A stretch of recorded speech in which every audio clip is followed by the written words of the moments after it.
Trees have always been more than just trees. They're timekeepers, standing for generations.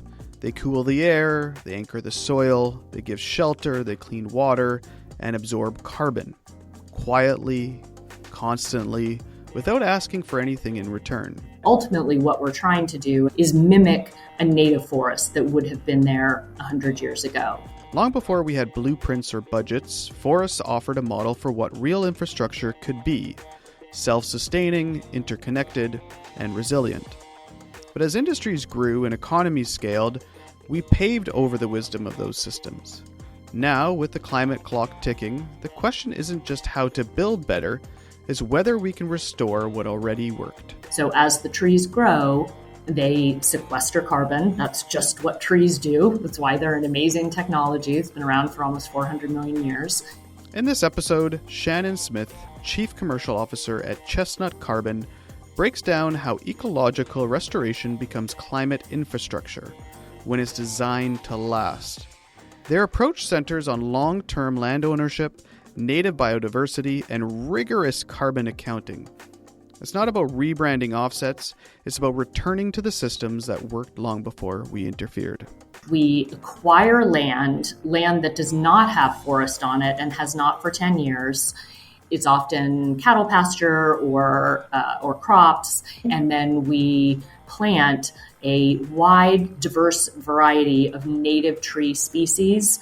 Welcome to The Capitalist Hippie, the podcast where we challenge the old rules of business to build something better. I'm Marco Pimentel, marketing expert, entrepreneur, and lover of bold, sustainable ideas.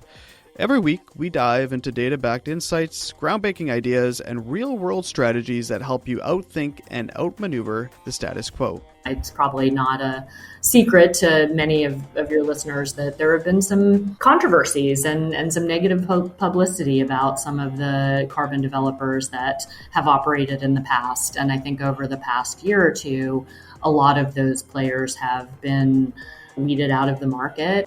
This begs the question: what does it take to lead in a space where progress means bringing back what we lost?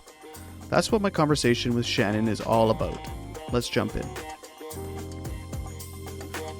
Today we're really kind of talking about who really benefits from carbon and carbon credits, and really understanding kind of this idea of let's peeling back the layers of nature-based solutions. And so, Shannon, welcome. I'm excited to have you. You're Chief Commercial Officer at Chestnut Carbon. And I'd love to just understand, how did you get involved with Chestnut and how did you get involved in this space before we kind of get into kind of the carbon credit 101s and all the other pieces of the business? Sure. Well, thanks so much for having me today. I'm delighted to be here and talking about Chestnut Carbon and what we do and why. In terms of my personal journey, I came up through a pretty traditional consumer product marketing, analytical marketing career path. And I worked at Sephora and J.Crew and Williams-Sonoma, some time at McKinsey. And so was really a pretty classic marketer. And then in 2012, I joined a company called On Deck, which was online loans to very small businesses, and a really incredibly mission-driven organization. The mission being trying to get capital more easily and quickly to the millions of small business owners across the U.S. that traditionally and pretty consistently have trouble finding working capital. So On Deck was the solution for that, and I came in to lead marketing and was there for 6 years and ended up working very closely with the inside sales team. And those were, I led the marketing team that drove all the small business owners into the sales pipeline, and then worked very closely with the individual sales team members that then consulted with them and helped them and ultimately helped sign a loan to them. And so that was really the first time that I worked that closely with individual kind of sales team members. And I just loved it. I loved the yin yang of sales and marketing. And so after 6 years there, I ended up getting an opportunity to go to a company called Dandelion Geothermal. And this was an opportunity to go lead sales and marketing for a startup company based in New York that was bringing a really, really innovative new geothermal HVAC system to homeowners, individual residential homeowners. And so I joined that company in 2021.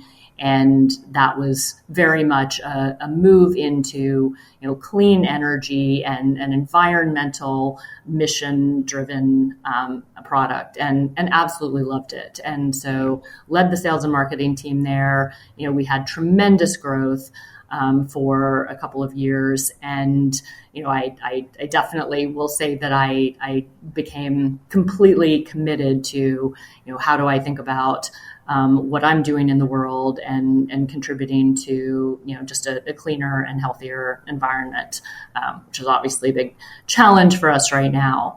And about a year and a half ago, I got an opportunity, or I got a phone call about a company called Chestnut Carbon that was bringing nature-based carbon projects to market, also a startup.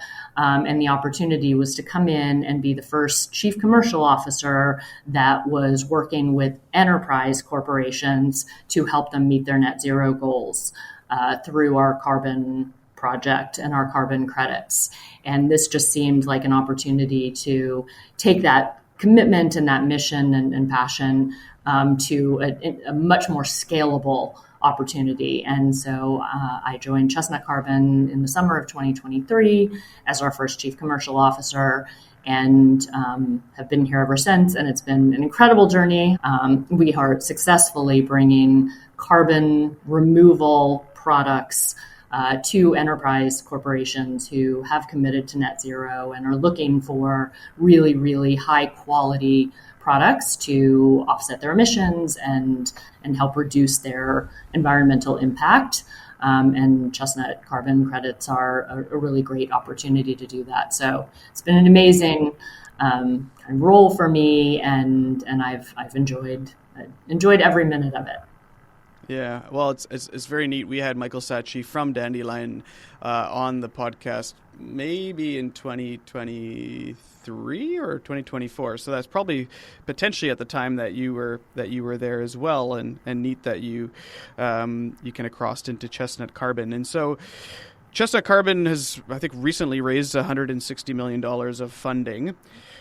So there's obviously a lot of work to do with that type of funding. And so I want to kind of just start at the beginning. Can you just walk us maybe through the life cycle of a nature-based carbon credit from kind of the trees in the ground to the revenue in the books? Like how does it work from like a high level perspective? Yeah, so we have two products and they work quite differently. So I will just give a quick overview of each one. The first one is called our Chestnut Sustainable Forest Restoration Project. And this is a project for which we acquire land that does not have forest on it and has not for 10 years. And it's often cattle pasture or crops. And we have targeted the southeast of the United States for this project. So we have gone into 6 different states. We have acquired 50,000 acres to date, which is quite expensive. That's where our fundraise comes in handy. But we have acquired 50,000 acres. We prep it for the tree planting, and then we plant a wide, diverse variety of native tree species on that land. And each parcel is specifically analyzed for the soil type and the drainage and the ecosystem around the region to really optimize the tree species mix. But ultimately what we're trying to do, and this is very much led by our product team and our forestry team, is mimic a native forest that would have been there 100 years ago. And so our mission and our product is to restore native forests to all of these regions across the Southeast. That becomes the basis for our carbon project credits. So as the trees grow, they sequester carbon. That's just what trees do. That's why they're an amazing technology. It's been around for almost 400 million years. And so we have an incredible set of carbon analysts and very technical carbon project managers that then take all sorts of tree inventory data, convert that tree inventory and biomass to carbon tons sequestered in the trees, and then we can calculate yield curves against how much of that carbon will be sequestered over 5 or 10 or 15 or 50 years, and sell long-term offtake contracts for that carbon removed from the atmosphere to corporations. And we've announced long-term contracts with Microsoft as well as Mercedes F1 for that forest restoration project. So that's our first project, and it's a the restoration, the rebuilding of a forest in a place that it didn't exist before, or it did, but 100 years ago. Yeah, and so you're not just leasing the land; you're actually purchasing the land, or are you doing both in some scenarios? For that project, in which we're actually planting trees, we acquired the land fee simple, as we call it. We buy it outright and we own it as an asset. Yeah, and this pieces of land you had said had no trees for at least 10 years. What type of landowners is this from? Is this from somebody that had some sort of farming on there prior, and or is it was it somebody that cut the trees down prior and just kind of an empty lot that never got replanted? Like, what's the typical type of land that you're buying? The typical landowner from whom we are purchasing is a relatively large, not a huge corporation, but kind of a regional or local landowner who has generally several different parcels across the region that they use for either cattle pasture or crop. So we have purchased rice and corn and soybean crop land. And often this will be owned by the landowner, but then potentially they'll have somebody who is leasing the land who is then operating either the ag or the cattle operation. And so we would work with both the owner on the acquisition and then whoever was leasing the land. If that were the case, we would work with them on transitioning the land from whatever it had been to a site that was prepared for the forest restoration. Yeah, and the second piece of your business, or I guess the second type of product that you have, could you kind of explain how that kind of differs from the restoration piece? Sure. So this is what we call improved forest management conservation. So this product, we do not own the land. We have a conservation membership program. It goes by the brand name Forest Carbon Works, and we enroll private landowners across the United States into a 60-year conservation program for their forested land. So for this project, we sign up landowners who have mature forests and they own the forests and they're interested in conservation and legacy of their land. And they will sign up with Forest Carbon Works in this 60-year commitment to conservation and what we call climate smart forest management. Right now, we have almost 250 landowners across 36 states and about 164,000 acres that we have enrolled in our conservation membership program. So these landowners enrolled, they commit to certain forest management practices, improved forest management over the way that it is typically done in the region. And for that, we operate a carbon project, which goes by the category name IFM, or improved forest management. So we calculate, there are a lot of different methodologies in this particular type of carbon project, IFM. Ours is a very conservative methodology. All we are doing is calculating the growth of the trees, which means we don't issue credits against the carbon that's already in the trees.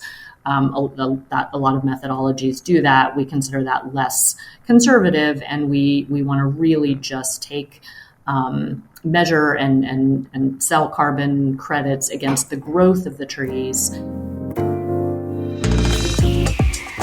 This is a perfect example of how Chestnut is playing the long game.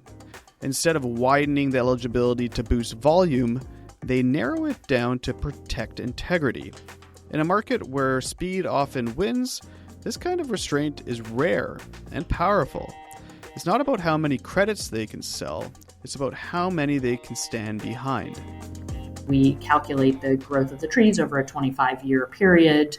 We measure the carbon sequestered. We issue credits against that carbon, and then we share that revenue with the landowners. And so for the landowners, it's a great opportunity to earn revenue for conservation. And most of the landowners that come to us, they could harvest. They have the legal right to harvest their land, but they just would prefer to maintain their forests.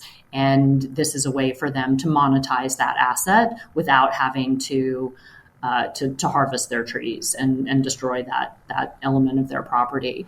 From our perspective, it is a much less capital intensive way to operate this carbon project and bring those credits to market. So we issued our first set of credits for that project last fall, and we sold 65,000 credits at a market premium price of $34 a credit, which we've been very public about. And we now are issuing our second batch of credits and are working with multiple enterprise corporations to transact for those credits, and then we will have one or two issuances per year for the next 25 years or longer as we manage that project. So that is our second project that we are operating today. Yeah, and so in the first project, you're finding land, you're purchasing that land, you're funding it through obviously some funding that a lot of funding that you've raised. You're probably outsourcing some of the work to help get the plantings in, but you monitor all of that. The second product where you are working with landowners, you mentioned something specifically that these are typically forested areas that have already matured or mature-ish trees. But are anybody, like, if you owned 100 acres and you were farming, and let's say you're a farmer and you're like, I'm productive on 50 acres, but the other 50 acres I can easily, convert this to land that was treed. Do you work with partners that kind of in your first model, but in that lease model, or only with maturity with trees? For our IFM, we are only working with landowners who have forests, and by mature, I mean the trees are at least 10 years old. So that is kind of the core base of that particular product and project. We have talked to some landowners who are interested in leasing their land that doesn't have forest on it for our afforestation or our forest restoration. And that's a much more typical business model for forest restoration. There are not that many project developers that are actually acquiring the land in the U.S. or in any of the other developing countries that typically have these type of carbon projects around forest restoration. Most of the time, it is a leased land model. So we are talking to some landowners who are interested in leasing land, but we have not actually moved forward with that. We, at this point, have stuck with the business model of buying the land and just owning it outright as an asset on which we are developing this project. Yeah. And when you buy the land, obviously that's much more capital intensive to get started.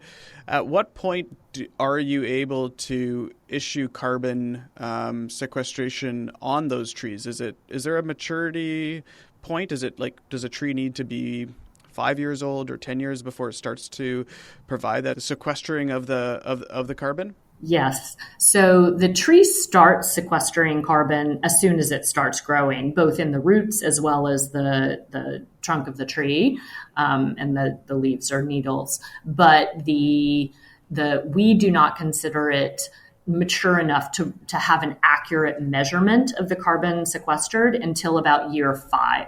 So somewhere between years 4 and 5 will be the first year that we actually issue credits against that tree. So in 2022, we acquired and planted our first acres. We planted 6,000 acres, which at the time we thought, was a huge accomplishment. And it was as a pilot project. And we planted a diverse mix of pine and hardwoods on those 6,000 acres. And that was primarily in Arkansas, although I believe we had 2 parcels in Alabama as well that year. Mm. And we will issue the first credits against those trees in 2027. So it's about a 5-year growth period from the time that the trees are planted, the seedlings are planted, to the time that we will issue the first credit. And right now, all of our carbon credit delivery contracts are pay on delivery. So we are not collecting payment in advance from the buyer. They have a commitment for a number of credits at a certain price, and when we deliver those credits, starting in year 5, then they would start paying us the revenue for those credits. So that's the model, and it's why our investors are so important, because we need to front the capital to buy the land, plant the seedlings, carry that project over the growth period for 5 years, and then start realizing the revenue on the credits. Yeah, and I think the way that you're planting that in the diverse and the native way is very different. So I'm in Victoria, BC, on the west coast of Canada. So I'm in forestry country, and if you ever get into the air and fly above our forests, they're all the same. Any forest that gets cut down here gets replanted, typically with Douglas fir, and you can see it. It's just tree, and it's replanted to be cut down. And so the fact that you're planting it with native and diverse species is a very, very different model. I'm assuming that kind of gets us into a bit of the business model, because I'm assuming doing that work allows the trees to grow stronger, better together, as well as probably give you a bit more of a premium on a per credit basis. So if you touched on this $34 credit on one of your products. How does that work? What's the business model on that end? So you're obviously buying land and then selling the credits. So there's obviously some margin to do that, and I'm assuming other people can probably also buy forested land and potentially sell that. And that's kind of a question that comes up in BC, where I'm from a lot, is, can you buy a pre-forested, land and save it in this kind of way by doing credits? So how does the credit system work? How does the pricing kind of work? And how does that market start to kind of unfold? I want to start with the differentiation between what we're doing and what you've described, which is super typical, and it's much more of a tree plantation type of approach. So no matter where you are in the country, whether that's the Southeast, which is primarily pine, or as you mentioned on the West Coast, where it's Douglas fir, the timber harvesting operations will plant a monoculture, is what we call it.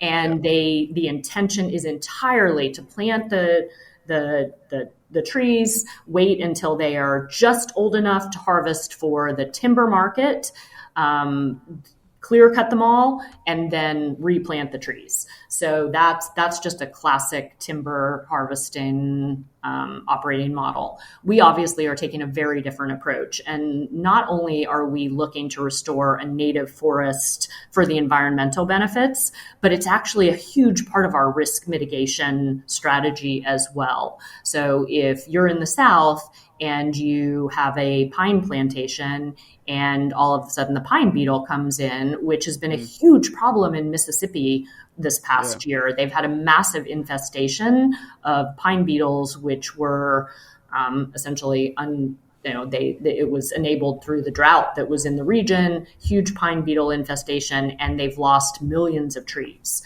So if we had a single tree species, then we would be incredibly vulnerable to any type of pest or disease that could infect any of the different tree types.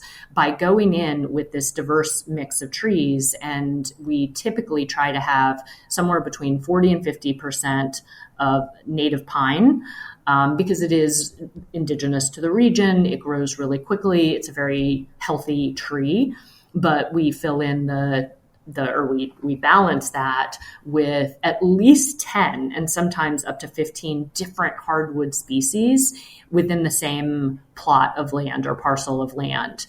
And we have multiple varieties of oak and hickory and pecan and sweet gum. And I love looking at our tree lists because it's just this, incredibly rich, diverse set of native tree seedlings that we have partnered with our arbor arbor partner, ArborGen, and they have just been incredible at sourcing and growing the volume of seedlings that we need in the millions and millions.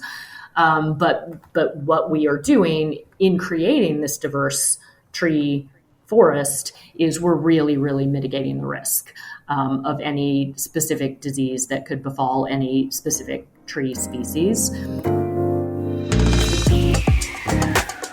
What Chestnut's doing here is more than ecological, it's strategic. Biodiversity becomes a risk management tool, protecting long-term yield, improving forest resilience, and creating a stronger asset base. That's ecosystem design with a CFO's mindset. We've also deliberately gone into the Southeast because it has relatively low fire risk, unlike the West Coast, where you are, as you know. And so it's, it's relatively, relatively wet, relatively speaking, a wet environment, really good, water sources and drainage, and it does, really support an incredibly biodiverse set of tree species. So all of that works to part of our risk mitigation. And from a perspective of the business model around that and the pricing, as you were asking about, we can now come to all of these different corporate partners with whom we're talking, and this was certainly important to Microsoft, and present this as this really diverse ecosystem. And because it is, 15 or 18 different tree species, they will grow at different rates. They will have, very different kind of patterns over the course of their life, and they will enable different elements of the natural environment to regenerate. And so as part of this ecosystem, we're seeing the return of wildlife. We're seeing the ponds and lakes in the areas in which we are planting these trees are starting to become healthier, and that's bringing back bird life and other water life. So, we're able to present this incredibly healthy ecosystem that is returning all sorts of environmental benefits. And that has allowed us to charge quite a premium price relative to a lot of other developers that are on the market with, a similar type of project, or at least a similar kind of category of project.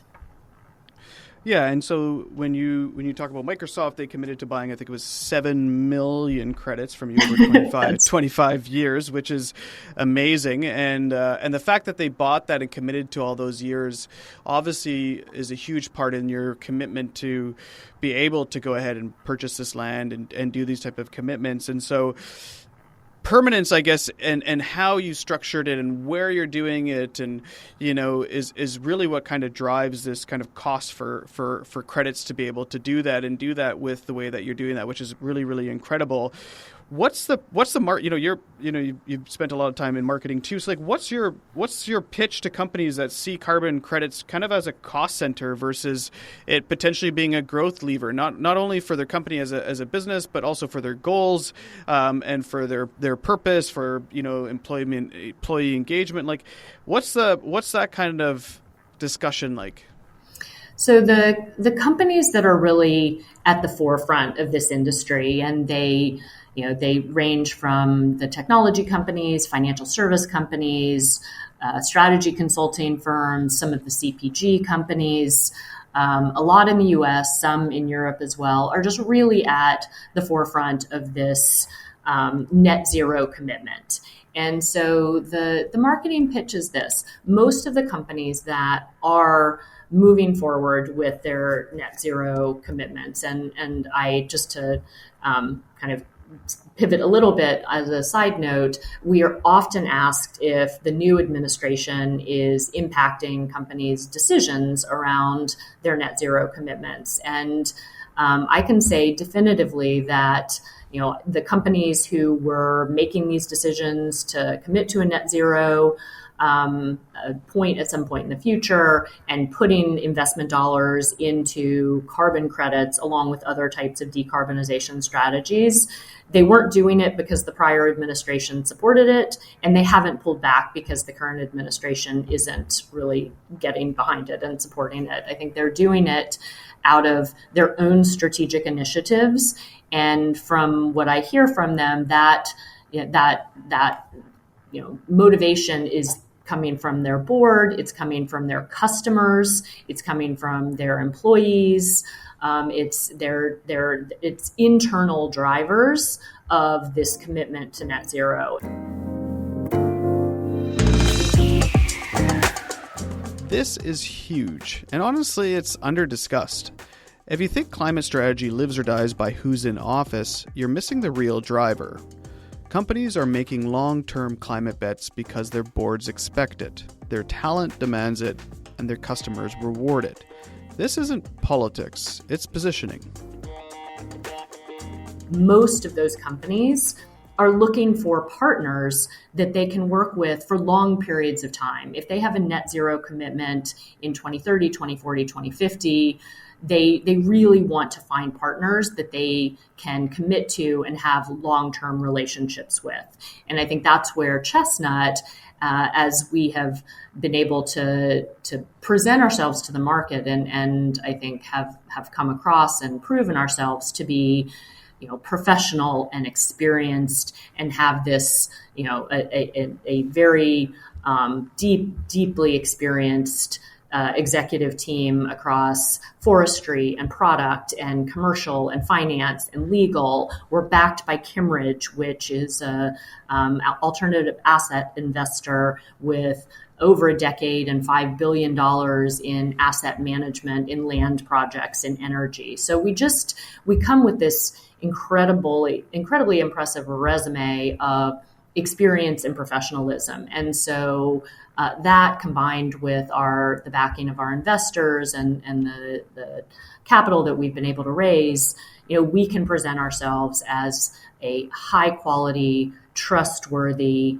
very professional partner that these corporations can feel really confident about, because part of what they're doing is looking at their own reputation, and they want to make sure that if they're partnering with a carbon credit developer, that it's somebody that they're going to feel confident being in business with for a long period of time. And so that's what I think that the buyers of carbon credits are really looking for today. It's probably not a secret to many of your listeners that there have been some some controversies and some negative publicity about some of the carbon developers that have operated in the past. And I think over the past year or two, a lot of those players have been weeded out of the market, and the people that are persevering and are able to stay and continue to bring new product to market and have demand for that product are really proving that they are high quality and high integrity players. So I think that's where we have been able to build the relationships that we have with companies, not just Microsoft, but JP Morgan and others. And they just see us as a long-term partner that they can work with and trust. Yeah, I think quality and trust is what your brand, like I think that's what I noticed from Chestnut is that, I've read the book, The Trillion Trees. I've read the New York Times article about, tree planting in developing areas where, 98% die off and selling carbon credits for $1, $2, $3 or $1 for a tree, these type of things.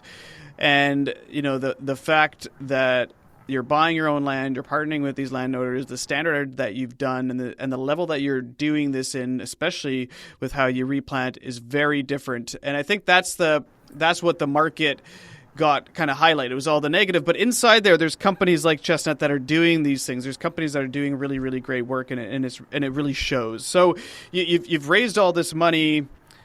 What does the next 3 years look like? Is it really focusing on kind of expanding the two product lines? Is it going from like 160,000 acres to 500,000 in that, and buying another 100,000 acres? Like, what's the plan over the next few years?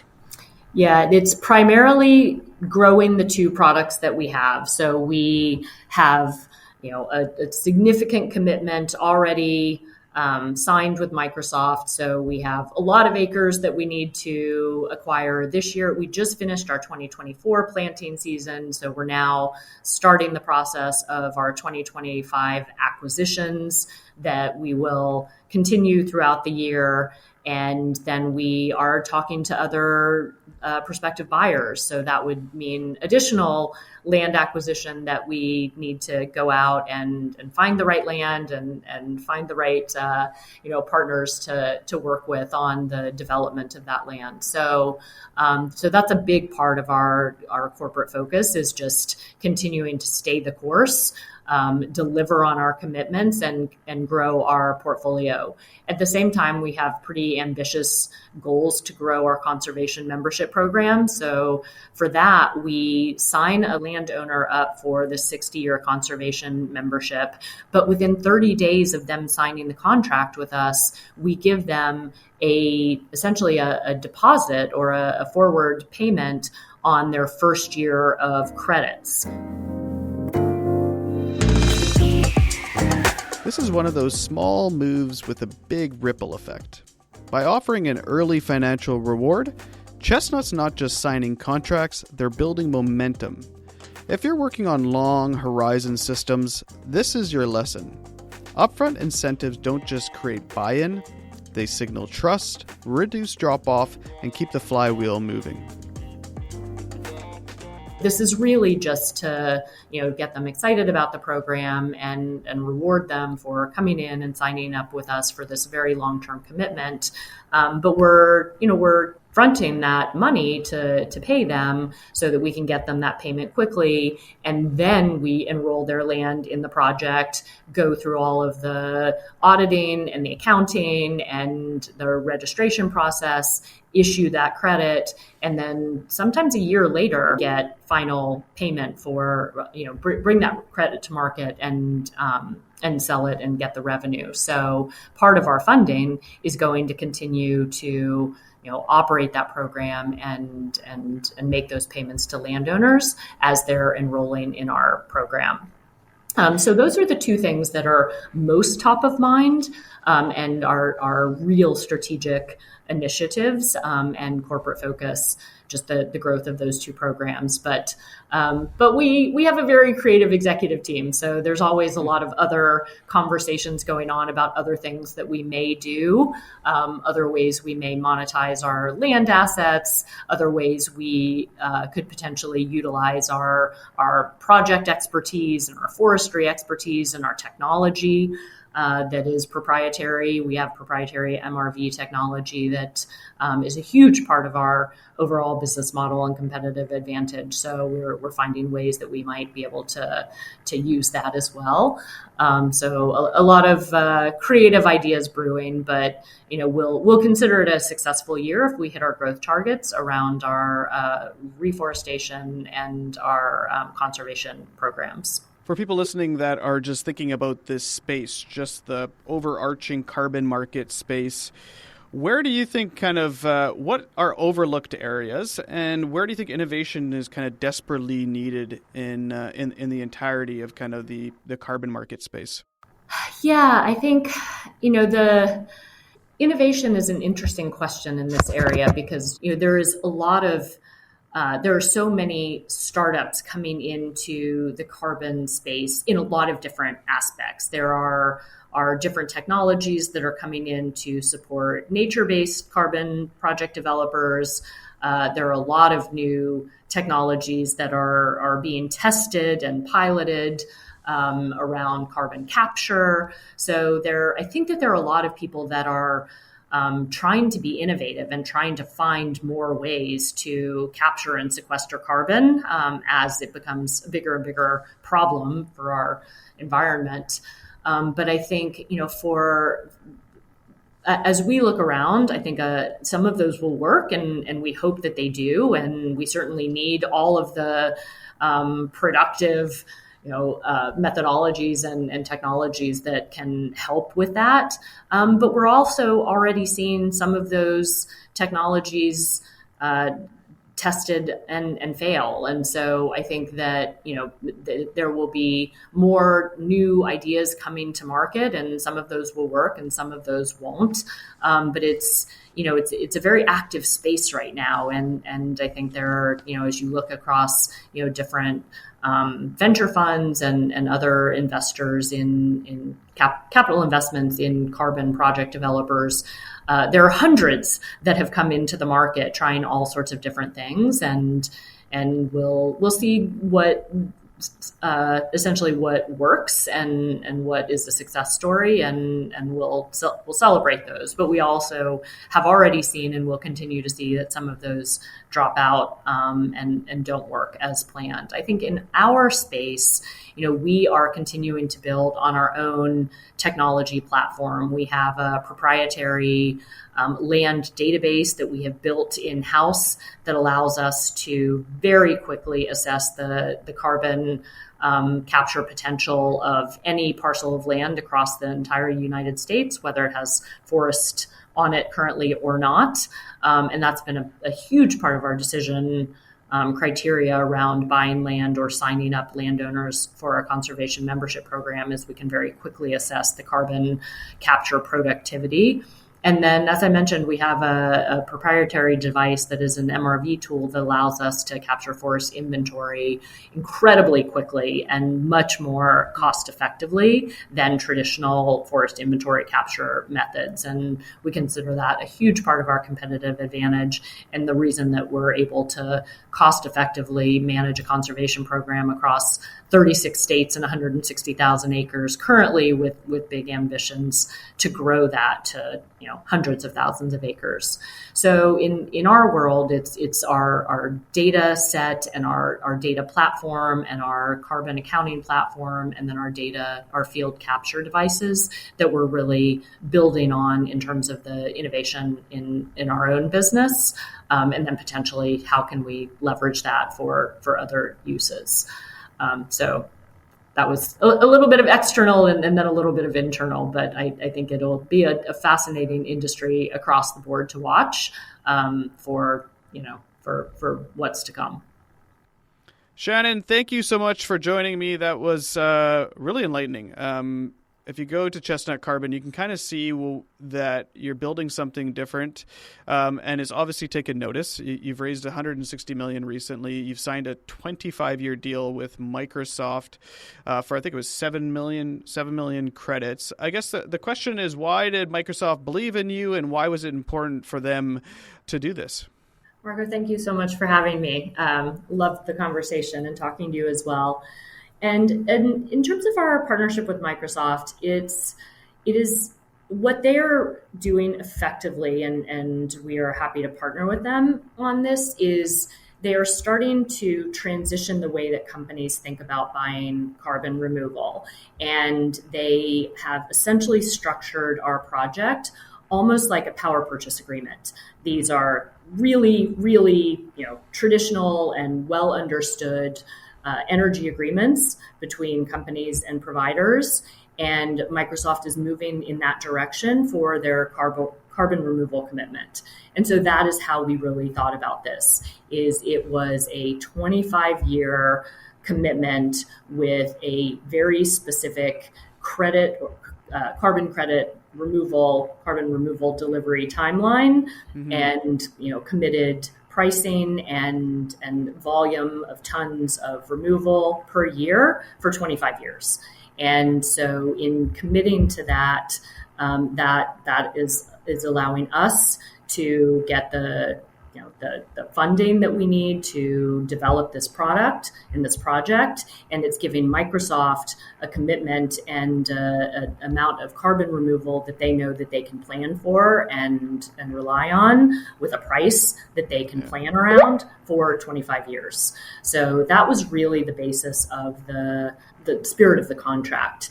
And it took us a long time to get to, as you said, their trust in our ability to deliver on that. We went through a lot of diligence. They came multiple times and they visited our project in Arkansas. They walked around, they saw our trees, they talked to our executive team, they talked to our product team, they talked to our partners on the ground, ArborGen, as well as our forestry consultants, DVK, and they really got comfortable with the quality of the product, the quality of the team, and our ability to deliver on the commitment that we were signing up for. This isn't just a win for Chestnut. It's a signal to the whole market. When a company like Microsoft commits to 25 years of offtake, it means the models hold up, not just in theory, but under real financial, legal, and operational scrutiny.